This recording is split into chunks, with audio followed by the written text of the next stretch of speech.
Hi, everybody. Welcome to this week's live video. I am live with Karin of iPad Lettering. Welcome, Karin. Hello, hi. And Karin is in New Zealand, and I'm in Ottawa, so we're on a pretty different time zone right now. It's Tuesday for you, isn't it? Yeah, it's Tuesday and it's actually early morning and it's still dark outside almost. That's so crazy. The sun, Yeah. I am gonna apologize in advance because the sun will probably come right into my window during this conversation and completely blind me, but that's okay. I'll make it work. We can only do it at so many times when the two of us are actually awake at the same time. Yeah. So, for anybody who doesn't know you, Karin, can you just give us a little rundown of who you are, what you do, and then we'll kind of talk about our history together a little bit? Yeah. I'm Karin Newport. I live in New Zealand, but originally I'm actually from Switzerland. A lot of people ask me where my weird accent is from, and that's where it's coming from. I've been here for about 17 years. And I work as a software developer. So most of the time during my day, I spend the day coding and doing software architecture, software design, that type of thing. And then when I get home at night, I pull out my iPad and I start drawing and lettering on it. Yeah, so my background is quite varied. So it's sort of a mixture of analytical and creative skills, and so that's why I say I'm a coder by day and a letterer by night. And how long have you been doing the iPad lettering? Pretty much, well, almost 3 years actually. I got the first iPad Pro at the end of 2015 when the first iPad Pro came out, and the Apple Pencil. And funny, that's a funny story actually, because when it came out, my husband immediately wanted to get the iPad Pro and the Apple Pencil, and I thought, why would you need a big iPad like this? And so I didn't get one first, but my husband got that, and then it arrived, and then the Apple Pencil arrived, and then I tried it out, and I'm like, oh my god, this is unbelievable. So I immediately ordered one for myself, and then the iPad arrived quickly, so I had that, but the Apple Pencil was in very short supply when they first came out. So I begged my husband to let me have his Apple Pencil until mine arrived. And that's how I started. And then I just started practicing every day, and I loved it so much. It was just unbelievable, the feel that I had from the Apple Pencil. It was the first time that it just worked like a normal pen, and that's pretty much what sold it to me. So I only knew this because I actually got to come and hang out in Auckland earlier this year, but I think it'll shock a lot of people to know that you don't really do that much art outside of the iPad. No, no, I don't. And No, so you my job is very just logical thinking, and yeah, so it's for me it's just an outlet. I found out that early on in my career that I can't do coding at night. It just keeps me up all night. So I needed to find something that relaxes me, and being creative, doing art in the evening is just, to me, it's just the best. It takes my mind off things because I still have to concentrate, but on totally other things that I would normally think about. And then it makes me happy, and then I can go to bed and fall asleep, and it just, yeah, it works really well. So I think it's kind of funny because your background, your like how you love tech is the complete opposite of me and how I hate tech. And I think a lot of people will find it interesting to know that like that's why you and I know each other is because I Yes. approached you really quickly when I started teaching my Show Me Your Drills program because I knew that that was not going to be my strong suit, but there were people who wanted to do it on the iPad. So it's kind of funny. Like I said, I got to come and hang out in Auckland, but for anybody who doesn't know, I got to go to New Zealand this year and meet Karin for the first time. So we had never met in real life. We were working together for, I don't know, maybe a year and a half, 2 years before we actually got to hang out. But when we got there was actually the first time I had ever tried my own drills sheets on an iPad because I was like, Karin, I don't know how to do this. You have to walk me through it. Like, hold my hand and show me how to use my own worksheets on the iPad. So for anybody who is struggling to figure out the iPad, it's not just you. I really had a hard time. And now I own one and I still have to go and watch all of Karin's tutorials to figure out how to do my own stuff on there. So that's why we're here today, because Karin can walk us through kind of the iPad for dummies. And when I say dummies, it's not a mean thing because I'm one of them.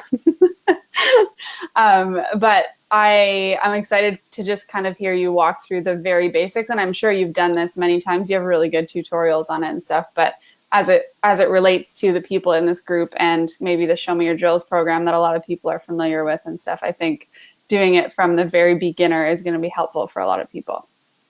Yeah, absolutely. And it's quite interesting how when I first started, I never used any real pens and on paper before. Well, not much. I'd done a little bit of calligraphy when I was at school, but then I've not done any of it. And I picked up the Apple Pencil and started practicing, and now I can use the normal pens as well. And I really think that that skill is quite transferable. So for anyone who thinks, oh, do I have to start from scratch, or what does it feel like? It's actually not. I don't find it at all. I find it quite natural and, almost like a normal tombow. It's got the pressure sensitivity, and it almost feels like the real thing, which is what I'm super surprised about.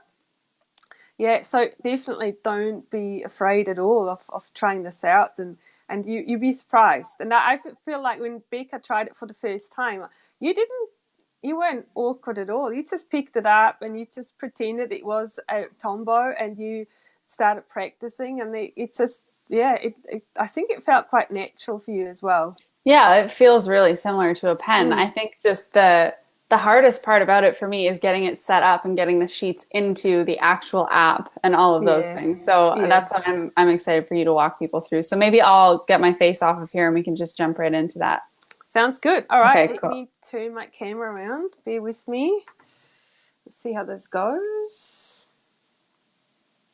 You'll have to let me know if this is visible or not. So let's see. My phone wants to fall over now. I've got this new big phone now, but it's a lot heavier than the other one. So, all right. Is this visible? Yep. I turn on my iPad. Yeah, that's perfect. Okay, sweet. Let me see. Oh, there's a bit of light that's coming through. Let me see if I can turn my light off. If this makes it better. That looks good to me. Now it's better. Yeah, I had to turn my lights off. Okay, good. All right, there we go. So Karen, first and foremost, what Yeah. iPad are you using and what can people, like what different types of iPads can people use for this? Yeah, so it's a very good question. So I always say that you can use any iPad that you can use the Apple Pencil with, because the Apple Pencil is really what makes all the difference.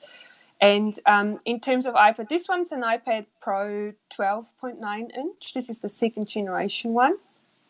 Having said that, the first generation iPad actually really works well still. Even though it's almost 3 years old, it's still a really good iPad. And then you can also use the sixth generation iPad, which is not an iPad Pro. It's a little bit smaller, but it's a lot more affordable and it works really well as well. And So then, which ones could you not use an Apple um, Pencil with? yeah, for example, I've got this iPad mini here. Let me grab it. And it still works, but you just can't use the Apple Pencil with it. And that's why I wouldn't recommend it. This is my little iPad mini here.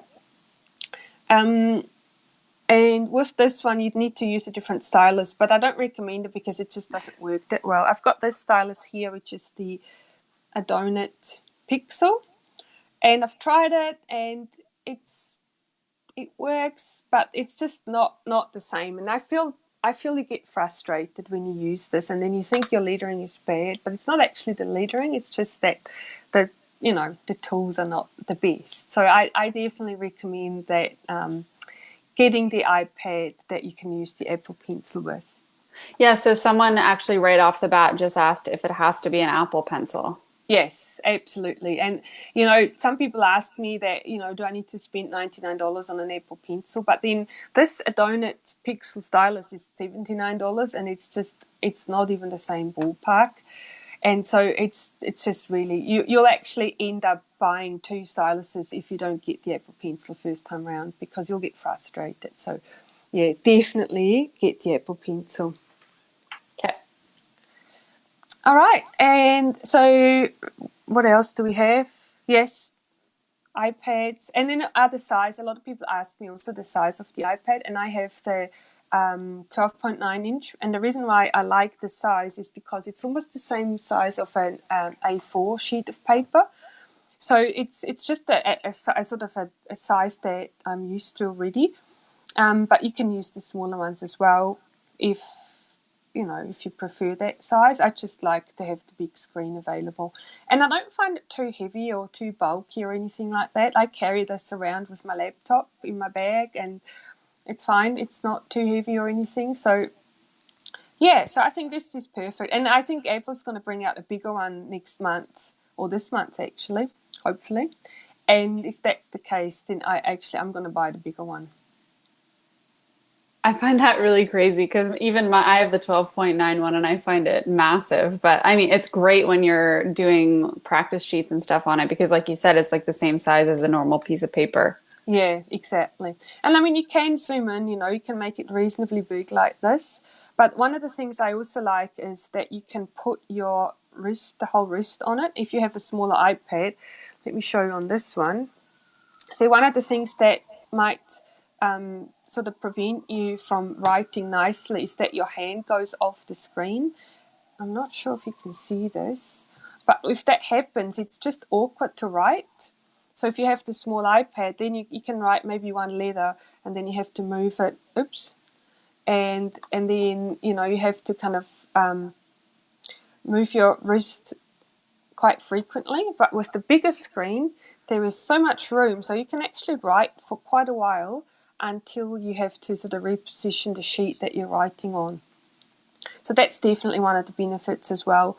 And then another one, which a lot of people don't take into consideration, is but where you actually use the iPad. So I use it a lot sitting on the couch or if I'm traveling. And then what I do is I hold the iPad sort of between my hand and my elbow. And I just want to show you, see if this is visible or not. But this is actually the perfect size to fit right sort of into my forearm, so I can cradle it really nicely. And with the smaller iPads, they're too small, so they don't kind of, hook in between your elbow and your hand.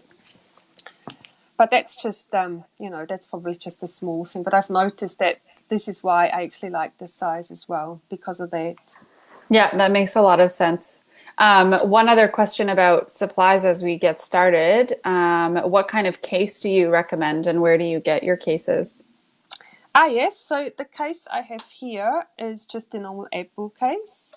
And so this one has a sort of a lid as well. So it looks a little bit dirty because it's white, because I put it in my black handbag. So it's a bit discolored. But if you get a dark one, you wouldn't have this problem. And then this is just the Apple silicone case like that. And the reason why I got this is because it's absolutely flat at the back. So when I do videos, it sits nice and flat on my table like this. So this is one of them. And then I also have, let me show you, I actually have, I'm just going to turn this around real quick. All right. And then I also have, it's kind of hidden behind. Oops. Ooh, that was close. This leather one, which is really nice. This is an Apple one as well. This is like a sleeve. And then you can put the pencil in here. And you can put the iPad in this part here. I need to make sure you can see this. Yeah. And yeah, so this is very beautiful and really nice to, a bit stylish if you want to take it to a meeting, and it looks quite nice. But this is very expensive. So what you can do, what I have found, AliExpress, they sell these. They're not the real leather ones, but they look very close for a fraction of the price. So any accessories, cases and things, AliExpress is actually really good for that type of thing. So I buy a lot of, for my Apple Watch, a new band, or cases for the phone as well. I buy all of that on AliExpress, and it costs like $3 or $4, and it's actually still really good. Maybe this type of case here, I think it's maybe $10, but instead of getting the Apple one for $200, Right. big difference and almost the same thing. I'm actually going to put my face back on the screen here too, because I have a different case than you, but it's similar. Yeah. It's a sleeve. Yeah. And mine is like a pretty blue color, but it came in a bunch of different colors. And I just got it on Amazon, and it's Yeah. called Pro Case, just like PRO case. And it's a nice sleeve, but it also has the slot for the Apple Pencil inside. I don't know if you can see that. So this one I think was maybe $20 or maybe even less, and Yeah. I found it really good so far. So there's nothing saying that it has to be the Apple one. Anybody, if you just go look on Amazon, I'm sure there are lots of different colors and shapes and sizes. Just make sure that it is the right size for the iPad that you have. And it's your brain colors as well. It is, yeah. And then the last question people are asking now is about a screen protector. Yeah, that's a good question. And when I first started, I never used a screen protector, but then I found this one called Paper Like, and it's really good. It's sort of matte, and when I first got it, the screen looked not as shiny as it used to, but I actually get used to it, so it doesn't bother me now. And it's just really beautiful, and it creates a little bit of a paper feel. And so that's the one I would recommend that you get. It's But not cheap. It's not super cheap, but it's worth it. And I've had this for 6 months, and it's just been perfect. I think when I saw you in New Zealand, you were saying that you didn't normally use one though, right? So this is a new thing for you? Exactly. Exactly. Yes. Yeah. Yeah. That's right. When we last met, and then I think I got it in March or April. Yeah, probably March So actually. Yes. so if anybody's wondering, it's totally fine to use it without a screen protector as well. Like there's no rule saying that you have to. No, that's right. There's no rule. And also, what I always like to say is that you can try it, and then if you don't like it, you can just pull it off again. It doesn't damage the screen or anything. And also, a lot of people ask me whether it still keeps the sensitivity with the Apple Pencil, and yes, it does. It doesn't make a difference whether you have the screen protector or not. You can still use the Apple Pencil exactly the same. Gotcha. All right. So, okay, so we got our tools, we've got the screen protector, we got the pencil. Now what? Now what? Now let's start practicing. I don't know how many of you have used the iPad before, but I think if you have an iPhone, then you're quite familiar with the what iOS looks like, where you have got all your apps, and then you have got the dock here at the bottom. And this is something you wouldn't have on the phone. This is only for the iPad, and this is kind of a quick access to all the most frequently used apps. So you can see here. This is what I use the most. Obviously, Procreate is right there, and Instagram, Facebook, and so all the apps that I use a lot, I put in the dock. And then there's also the Files app, which is this icon here, and this is where I'm saving all my files to. And it's handy to have that in the dock as well, so that when you want to import the file or save something to your files, you can have it there as well. And so one of the things I want to quickly show you is if you're in an app and you want to use another app at the same time, you can sort of pull it up from the bottom, and then the dock comes up like that, and then you can drag one of the apps, and you can bring it to the side, and then you can have sort of a side by side. I wonder if this is visible. So you can have the Yep. side by side view, which is super handy, and Yeah, that's what I do a lot. that was something I would have never known if I hadn't watched your tutorials, and it's super helpful. Yeah, yeah, exactly. Especially with the drag and drop functionality that iOS has now, it's super handy. So if I wanted to install something on Procreate, I would bring up my dock, I would open up the files, and then let's see what I have. So, Karin, just to back up for a second, Procreate is the app Yes. that everybody needs to have to do lettering. Yes, exactly. Yeah, yeah. And this is what it looks like. A lot of people ask me that as well. What does it look like? And so there is the icon there. That's what it is. So the beautiful rainbow symbol. Yeah, and this is the app that I use, I would say 98% of the time for anything that I do. I also like using Adobe Sketch. I use that for some watercolor. It's got some fun watercolor feature that none of the other apps has, so you can sort of paint a bit of color and it sort of starts flowing on the screen, which is pretty cool. And then just recently, I've also started using Affinity Designer, which is this app here. And this is more for vector art. So the difference between Procreate and then maybe something like Affinity Designer, also Vectornator, these two are vector programs. And then with Procreate, you can't create vector art. You can only create sort of pixel-based designs. Which I think is a valid point to bring up, because a lot of people I've found recently have sort of been confusing using Procreate to make vectorized art. Like, I think Yeah, a lot of people think that downloading Procreate and lettering on the iPad sort of helps you skip a step in having to vectorize your work, but it doesn't, right? that's exactly right. Yeah, you still have to vectorize your work if you need to. That's another thing I tell people quite often is that do you actually need to vectorize your art? It really depends what you're going to use it for. You know, if you create something, if you create a logo that needs to be printed on a billboard, yes, then you have to vectorize it because of the size. Mm-hmm. But more often than not, you know, if you create a logo for someone and they're only going to use it on Instagram, Facebook, the web, you know, you don't actually need to vectorize it, because in most cases you would use a JPEG or PNG file for that. And that's what Procreate is perfect for. So you can easily create that. Even if you Well, wanted to print it on paper, you know, the resolution is still good enough.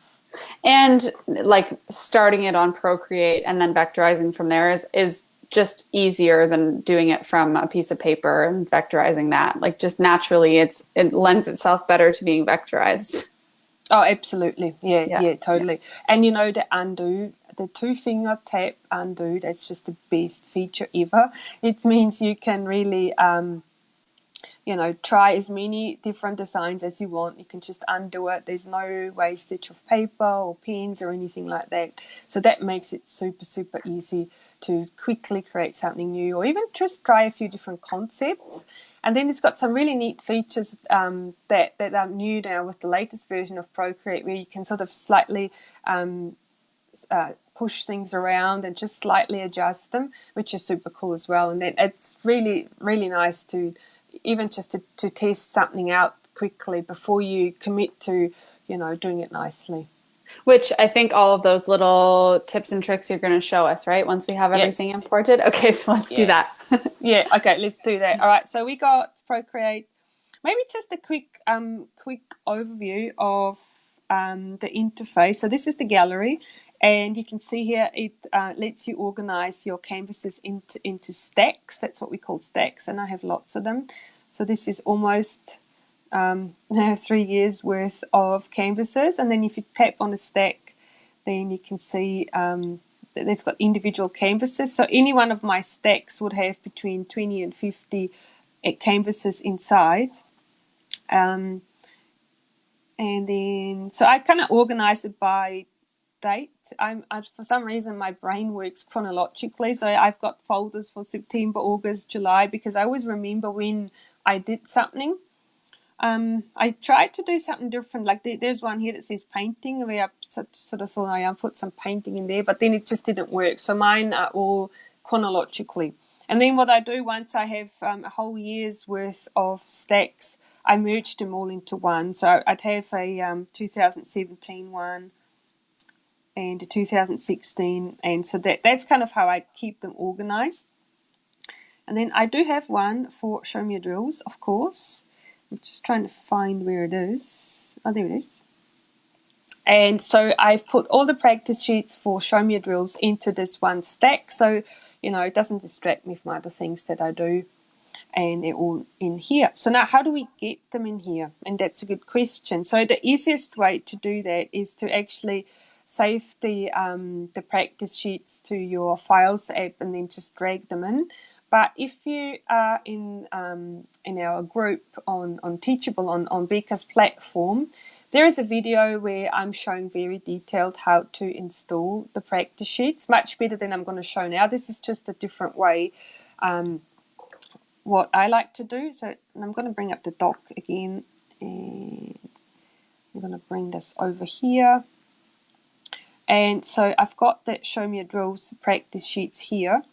And now all I have to do is just grab it. So let's grab Monday and then drag it in here. And now it imports it. And there it is. So I've got 2 Mondays now. So another thing you can do, you can actually import them all at once. So in the instructions that you will find on our portal, I'm importing them one by one, but you can also import them all at once. So you go select and then select all and then just drag them all in. And this is super fast. So this is by far the easiest way to put things into Procreate, is just, just drag it in like this. So Karin, I know that a lot of people sometimes have issues with even the steps before that, trying to get something, a worksheet downloaded to their iPad and, unzipping it and all of those kinds of things. Yeah. And I know you have shown that in the Show Me Your Drills course as well, but I think some people in this group aren't in there. So could you just really quickly show us what you use to say you downloaded a practice sheet from your website, for example, and you had to go through that process? What would that look like? All right, let's do that. Actually, I can show you. Let's see if I can log into our Teachable platform. Let me just try this quickly. Sorry, I need to move my iPad, otherwise I can't type on it. So I'm just going to see if I can show you that step by step. And just while Karin is setting that up for anybody who's watching, if you're not in the Show Me Your Drills program, that's totally fine. It's just the beginner program that Karin and I run together to learn the basics of calligraphy. But within there, everything is doable on the iPad as well. And again, that's how Karin and I started working together.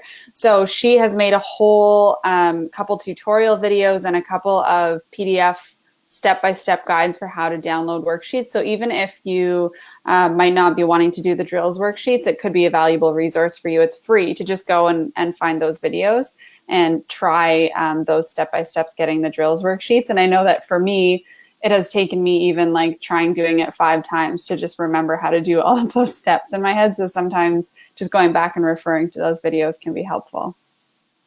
Yeah, absolutely. And there's also a PDF file with all the steps with screenshots as well. I'm just trying to log into the platform now. It's just taking a little while, but yes, definitely get the practice sheets. And it also comes with a free Procreate brush as well. And this is one of the brushes that I've made specifically for the course. So it's got the perfect settings with the right pressure and the right sort of size, just ready to practice the drills. Karin, should we be able to see your iPad right now? Because we can't see it. No, I've actually taken it back because I'm trying to log in to the platform. Oh, okay. Yeah, otherwise I can't type on it. So I'm Right. just trying to set that up. And it's, this is the beauty of live video. Sometimes things don't go as planned. It just won't let me log in right now. I don't know why. That's okay. Teachable can be finicky with that stuff. Yeah, it's been fine so far, but let's see. Let's try one more time. And this is actually one of the things you might find when you, try to download something. Sometimes the browser just hangs, and this is probably what's happening to me right now. I actually was going over that question with a student today because it just was taking a long time to load, and I was explaining that the iPad files are big and they could take a while to load and download. Yeah.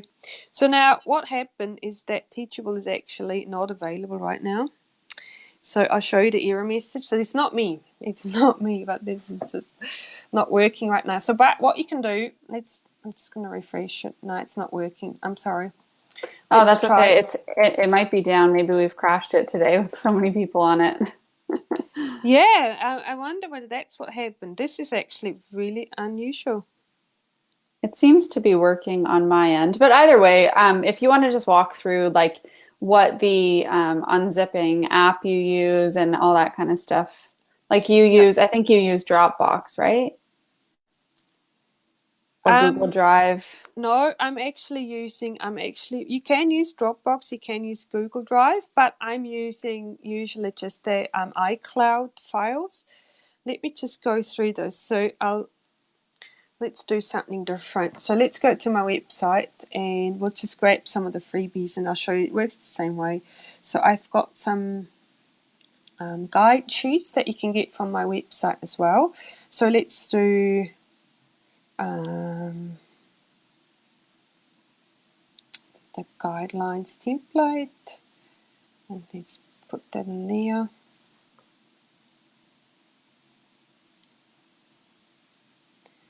And then now let's see. Yep, that's that one. Do I need to fill in my address? Why do I not have an address in here?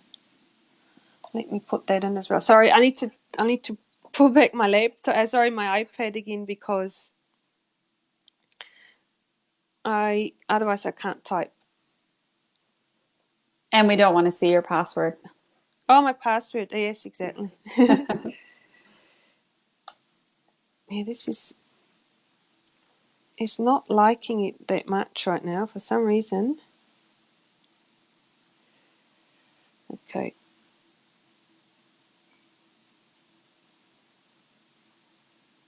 So for anybody who's watching, I've got Karen's website up on the screen right now. And so she's got some great worksheets and tutorials and stuff up there if you're interested in using your iPad for lettering. Yeah, so I'm just trying to find an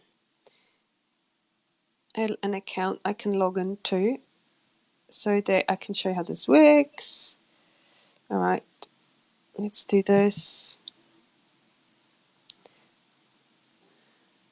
I just need to type all my details. That's why it takes a little while. Yeah, that's okay.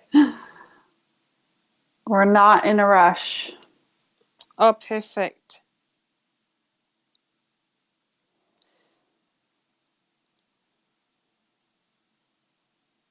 All right, so now there we go. So I just went through the checkout, and I want to show you how this works. So now I've got downloads here. So I go to downloads, and now I have my file here. So this is the Procreate file. So I tap on this. I wonder if you can see. Yes, you can see. Good. So I tap on this. And so this process will be different depending on whose website you're downloading from. But generally, an iPad file would be in a zip file, right? Because it's so big. Yeah, that's right. In this case, this is probably a bad example because this is actually a Procreate file. So you can just tap open in Procreate. But if it was a zip file, you would go more. And then it brings you up a list of apps that you can choose to open this with. And I would then put this into an app called File Explorer. And this is an app that lets you unzip files. So if I do this now, I put it into File Explorer, it'll open it up, and then I'll save it to my local documents, save, and then it's already there. And then what I do is I would unzip it. So actually this one here, it says unknown zip. This is a file I downloaded from Teachable Platform. So I can show you, and this is just like tapping here, unarchive, and then I have the files here, and then there are the show me your drills files, and so these are all the Procreate files there. And then from here I tap on, actually I can just tap on the thumbnail and then open in and then copy to Procreate. And so now this is going to import it into Procreate. And then it's actually this one, it wouldn't have gone into the stack. What would have happened with this file, it would have just gone into the gallery. So you go back to the gallery, and then it'll be here. The first file in your gallery would then be the practice sheets that you've imported. So what you'd have to do is then go back to File Explorer. And so the way I've navigated here, I've actually double tapped the home button. So if you do that, if you double tap the home button, it brings up all the open apps that you have, and this is how you can quickly switch between the apps. So now I would do Tuesday, and then open in, and then copy to Procreate, and then it goes into the gallery Procreate like this. And then to create the stack, that you can do one or two things. So the easiest way is just to grab one of the practice sheets, drag it on top of the other one until the other one becomes blue. and then let it go, and then you have your stack here, which you can rename as well. Oops, stack.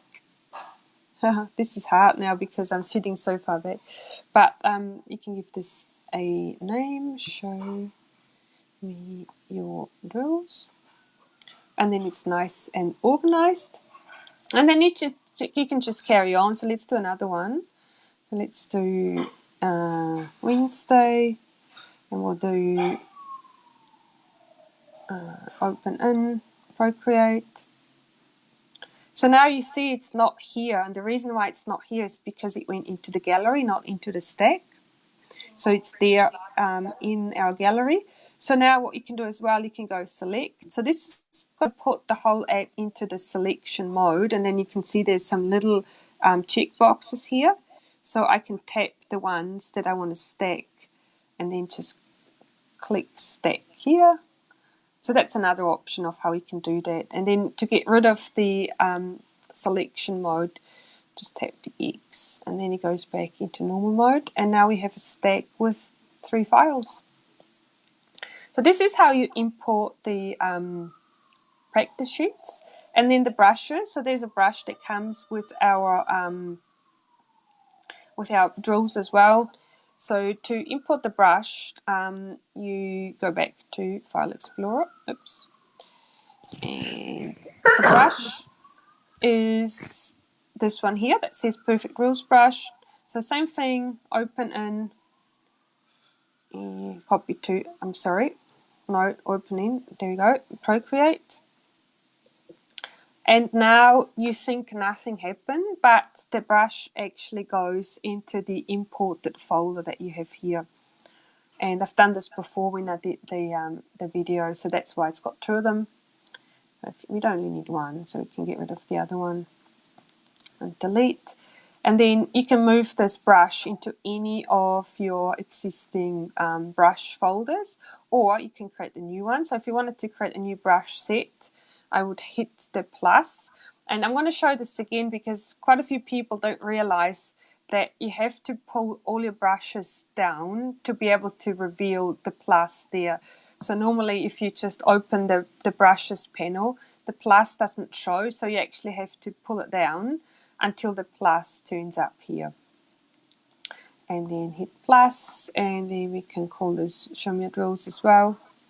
And now let's move this brush. So I've got so many different brush sets as you can see here, so sometimes it's a little bit hard to find. So now I have this import folder. Oh, there it is. Cool. So to move it, you tap the brush until it kind of lifts off, and you can see it now lifted off, and then you pull it over, hold it over the brush set that you want to go into, and now it's been opened, and then I can just drag it in there.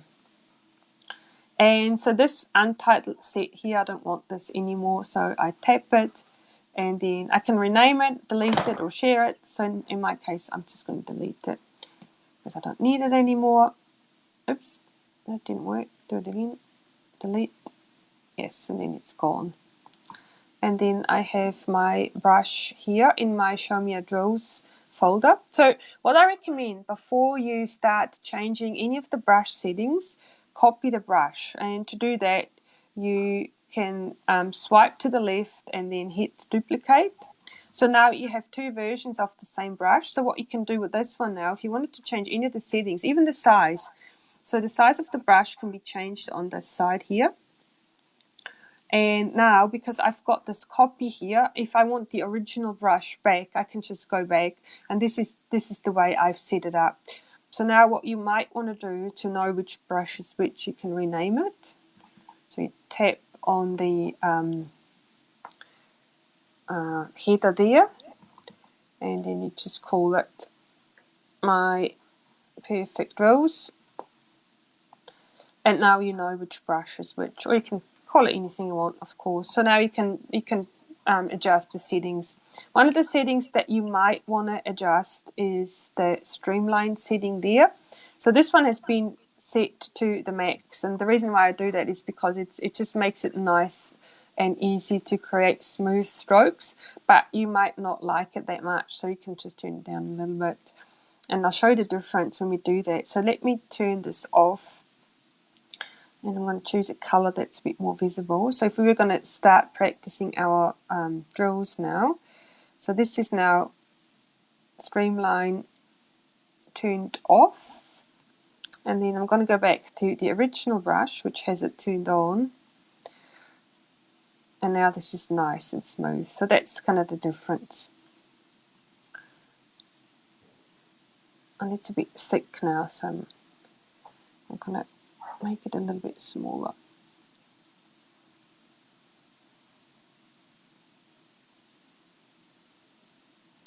Yeah, so that's pretty much all there is. That's all you have to do to get started. So we had talked about some of the like quick tips and tricks that you can show us. So like the double tap thing, are there other, or well, maybe just even demonstrate that, because I recently had a friend who has had an iPad for years and didn't know the double tap trick. Oh my god, the double tap, this is the best feature of Procreate. So let's say you make a mistake and you want to undo, so just tap.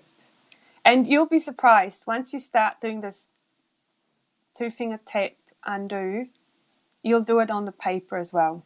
I do that on the paper. If I write something in my little notebook and I think I made a mistake, I 2-finger tap it. It's a bad habit. That's so funny. It is really funny. And you'll see there's other Instagram people that do the same thing. I've seen Stefan Kunz do the same in a video, and it was so funny. So are there other little like hacks that you've learned in the iPad recently? Yeah. And then one of the things that you might want to adjust is the pressure settings for the pencil. So this is, for me, I leave it at the standard setting, but if you want to do that, it's in the preferences. So you go to the little wrench tool here. This is all your actions. And then in preferences, you have the pressure curve, which is down here. And so this is how quickly the pressure gets applied when you press your Apple Pencil a little bit harder. So you can adjust this, for example, like this. And it just depends how much pressure you like to put on your iPad. And I'm someone who likes to put quite a lot of pressure. So in this case here, now this one doesn't get much thicker, even if I put quite a lot of pressure. So if you're a little bit heavy-handed, this might be a good setting for you.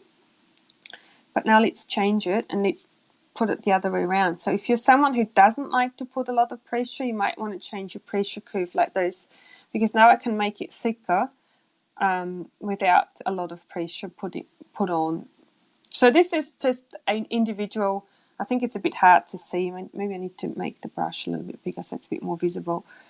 Something that you want to try out yourself to see. So this is not very smooth, so you can see that it's quite abrupt the way it changes the pressure. So I don't like this setting too much. So for my my own preference, I just like to have it like this. And then I feel that this is giving me sort of a nicer, smoother stroke between a lot of pressure and not too much pressure. So this is definitely something that you want to try. And there's not really anything you can do wrong. If you don't like the setting, you can just tap reset and it goes back to straight. And then what else do we have?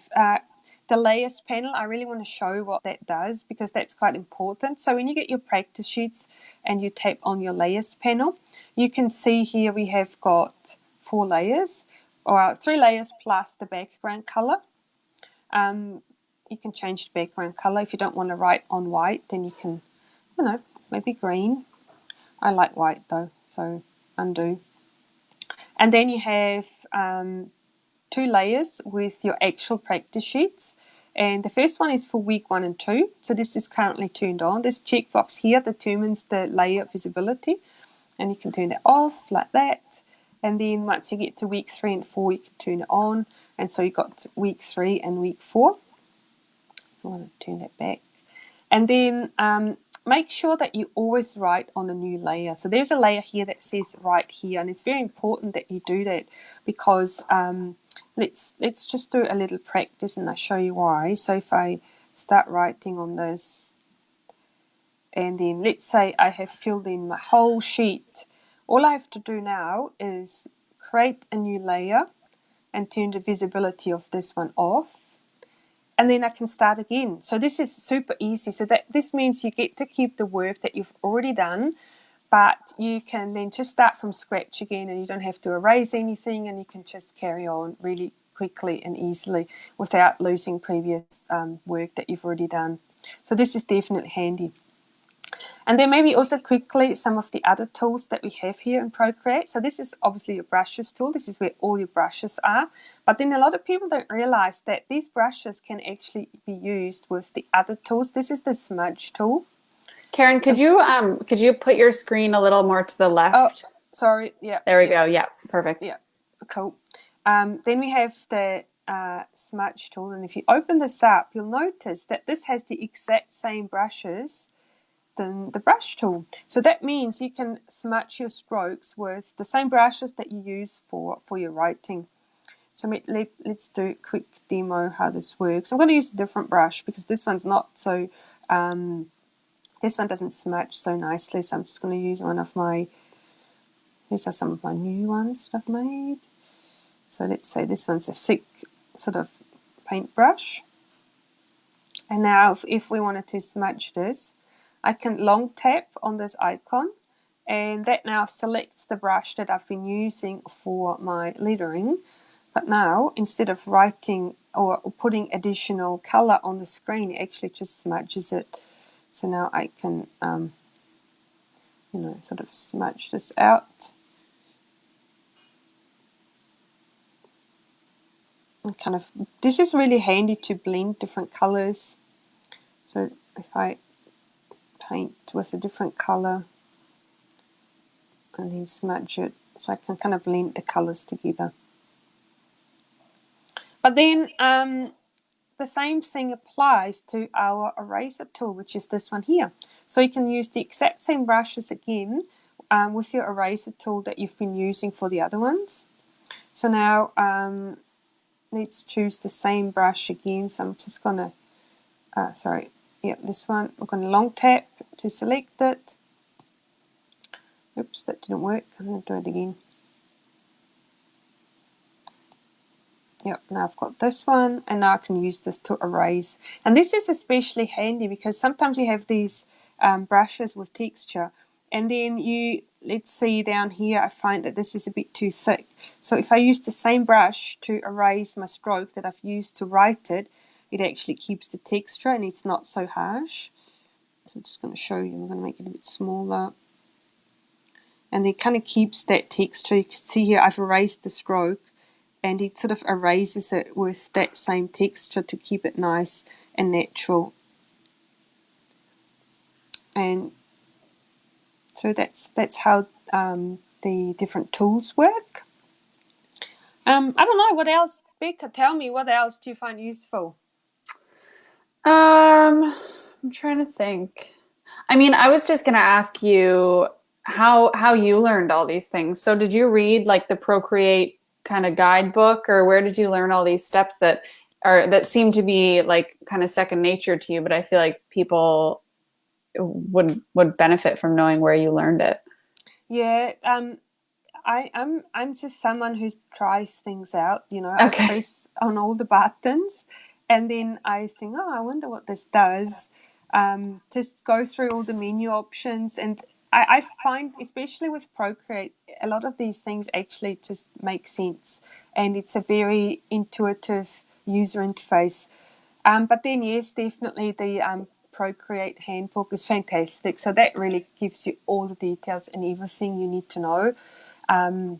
It's just a bit boring to read. So usually what I do is I try and do something and then I get stuck. And that's when I read the manual. So I don't read the manual cover to cover because I would just fall asleep. And, it's not fun. I'd rather try things out myself. I just find it more enjoyable. And then, yeah, I just really try and challenge myself and figure things out. And especially with all I've been doing a lot of watercolor stuff recently, and that was really just a trial and error, and try again, and then every day I find something new, some little thing that I didn't know before, and that's pretty much how I've learnt. Yeah, and I think what you said about just kind of trying to do something and then running into a roadblock and troubleshooting from there is exactly how I've been learning too. And of course, every time I have a roadblock, I go to look at your resources. So for anybody who tries to do things and can't figure it out, I would go look at Karin's tutorials. I have a lot of free tutorials. And if you want more, let me know as well. I've also got a iPad bootcamp course that I've done with Amanda O'Neill, and that's when we go through all the basics and just start from scratch pretty much with very detailed instructions and homework. And do you know what the URL for that would be? Yep, that is amandao'neill.com / iPad bootcamp. Okay. So we got a couple questions come up as you were doing that lesson that we can ask, and then I think that should be it. So someone asked, as you were doing the 2-finger tap, what does 3 fingers do? Oh, that's for redo. So let's say you've accidentally undid something and you want to redo it. You 3-finger tap, and then it should come back. It doesn't want to. Maybe I need to try it again. Write something. So I undo, and then 3-finger tap brings it. Unless you have that setting turned off. No, I don't know. Sometimes it doesn't react properly. Yeah. It generally does, but of course on a live video it doesn't. Yeah. But it works all right. Yeah, so that's that. And then another funny little gesture that you might like to try is to just erase it like this. So you can just write a few things, and then you want to get rid of the whole lot. So now this would now take 3 taps to get rid of everything. So I'm going to bring it back. This doesn't react so nicely. But now you want to get rid of everything at once. You can just scribble, and then everything goes away. That's to create a layer, which is kind of cool. I didn't know that one. Yeah, that's a funny one. It's just like, get rid of everything. So and then it erases the whole layer. Interesting. So, and that's why using layers is important, because then you can erase whatever's on that layer, but not the other stuff that's on the page. Yeah, that's exactly right. Yeah. So another question, what's the best way to share your work after? Like if you want to export it, put it on Instagram?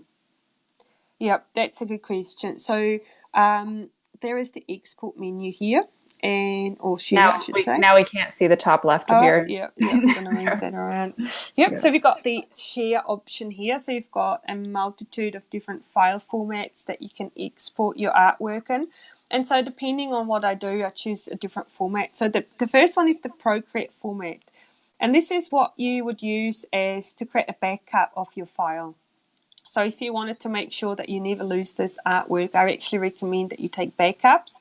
And the Procreate format is the best, because what happens is it preserves all your layers and all the work that you've already done if you use that format. So that's a good one for backups. Or if you wanted to share a Procreate file with someone else, you could do that.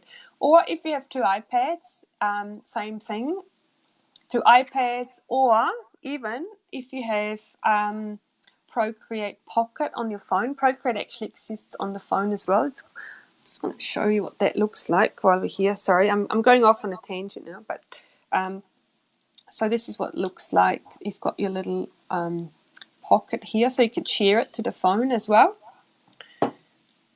And then next one is PSD. So this is the Photoshop format. If you wanted to carry on working on this in Photoshop, you can export the PSD. And the nice thing about that is it preserves all your layers, blend modes, masks, everything in Photoshop. So this is super handy.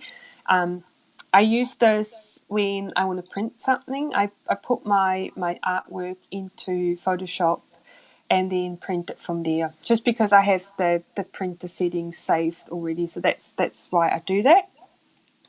And then we have PDF here, which is a file I don't actually recommend you choose because the resolution that you get is really bad. So it'll become pixelated. So I don't recommend that you export as a PSD from here, unless of course it's just a file that you like, a quick draft of something that you might want to share with a client. Then that's probably fine, but not for something that you want to get printed or something that needs to be high resolution. I don't recommend that. But I do recommend JPEG. JPEG is great. That gives you the full resolution file of however the file size is of your canvas, and PNG as well. So JPEG and PNG are the file formats you would use to export something for sharing on Instagram, for example. In my case, I choose PNG more often than JPEG because I feel it doesn't compress the file too badly. But they're pretty similar. If you want to have or export a file that has a transparent background, then you would choose PNG. So what you could do is you could turn the background off and then choose the PNG file format, and then you have that transparent background as well. If I exported this now as a JPEG, it would save it with a white background, but with the PNG, it's transparent. So good to know. The difference, between all of these. So a couple other lightning round questions before we run out of time here. So if someone asked if they create layers, how do they save them? Like, can you come back and continue to work with them later, or do you have to save it somehow, or is that just kind of built in? Yeah, that's just built in. So all you do is just create new layers. And if I was going to close this file, go to the gallery and then open it back up, and then you'll see, actually I'm going to move the iPad. So they're still there. So they get preserved. So you don't have to save anything. It saves it automatically. And it's instant pretty much. So you don't have to worry about that. That's great. Yeah, it's really cool.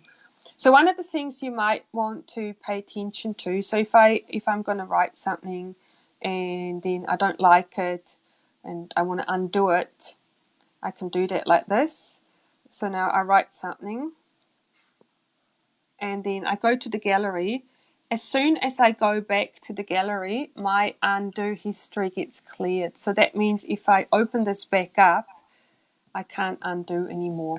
So that's one of the things you might want to bear in mind when you're working on something, is that your undo history, it gets cleared as soon as you go back to the gallery. So you should have that on a separate layer. Yeah, exactly. So now luckily I've got this on a separate layer, so I can clear it or I can delete the layer, whichever one you prefer. Awesome. And, that's how this works. And then the last question, oh no, there's two more questions. Can you go through new features, liquefy, etc.? I don't know anything about any new features, but if there are new features that you could go over, are there any? Oh, yes. Yeah, of course. Now I'm just going to turn this off so we have a white screen. So let's try liquefy. Is actually, it's so cool. I love it. So let's do some lettering. I'm just going to write Becca. So now what you can do with this, you might not like some of these letters very much. It's just my scribble, but we can now adjust it. So liquefy, you've got different options here. Push is the one that I would use most often, but definitely this is another thing you might just want to try it out. But let's see this B here. I don't like it so much, and I want to just make it a little bit bigger. I can then just push this around. Can you see this? Yep. Cool. So you can just move it around.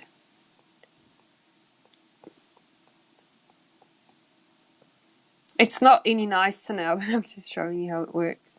So you can push this around and play with it. And then, so now, let's say you don't like this. I don't like this. This is terrible. You can reset it. And then Did you see how this went back? I think just watching how this sort of goes back is super cool. It's got this sort of animated, animated sort of undo function, which is super cool. And then let's see, we can do twirl. This is just fun. You can twirl it. It goes like that. We can make a fun little leather there. Or then we can, let's see, create some fun little twirl here. This is the wrong way. I want it the other way. So this is how you can use this feature. And then you can just choose the size differently.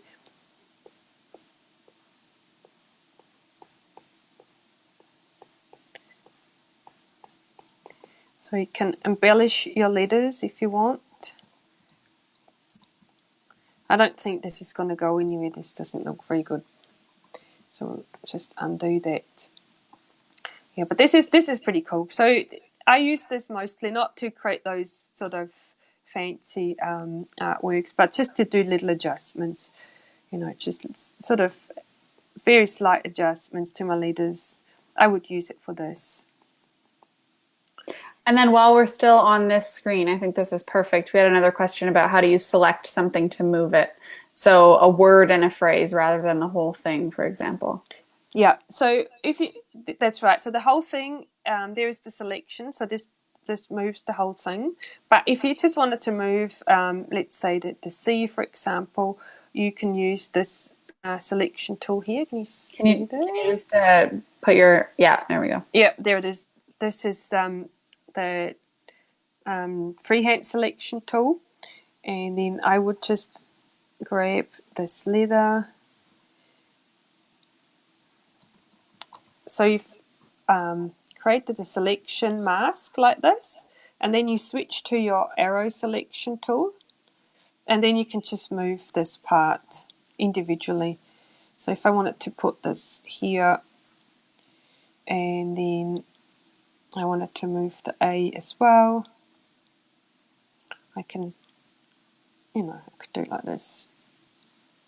But I think the best case scenario would be that if you're doing a long phrase and stuff, you would do everything on different layers so that you can easily move pieces around, right? Yes, absolutely. I definitely recommend that, especially if you have something. Let me show you one of my lettering phrases that I've done. I think this one here. Come on. Let's see if I still have the original layers. Yeah, so this is a good example of, just going to turn it all off, where I originally wrote all of these words on separate layers, so that then I could go in and arrange them any way I want. So I didn't have to cut and paste, but let's say I wanted to move this, I just wanted to move them around a bit and maybe offset the letters or try a different layout. I wrote them on different layers like this. Oops. And then you can also move the whole, and so what I've done here, I've actually grouped them, so I can then sort of move the whole group around as well. And this is super handy. And then it just helps. It's much faster to rearrange words or phrases that you've written if you write them in separate layers like that. Awesome. So I think that's a lot of great beginner tips. Do you want to put your face back on so we can say goodbye? Sounds good. All right. Let me see. I feel awkward just talking to your iPad. It's funny. I'm so used to it. I'm always. All right. So let me put this away. All right. Here we go. I'm back. Well, thanks, Karin. That was awesome. I think it'll be really helpful for people. So where can people find more tutorials and more from you? Yes, so everything is on my website, which is ipadlettering.com. Yeah, it's also got contact there, or you can send me an email. info@ipadlettering.com is the easiest one. And then Instagram, of course, at iPad Lettering. I really try and answer all my messages I get, so don't be shy. Send me a message, and anything you would like to know, you can find there. And Karin hangs out in this Facebook group and the Show Me Your Drills Facebook group, so you can tag her if you have questions in there that are iPad specific. But other than that, I think that's it. I think we're good. Awesome. Well, so thanks again for coming on, Karin. I think that'll be great for people. Awesome. Thank you so much for having me, and I will talk to you soon. So have a great rest of your entire full day that you have left over there. Yes, I've got to go to work now.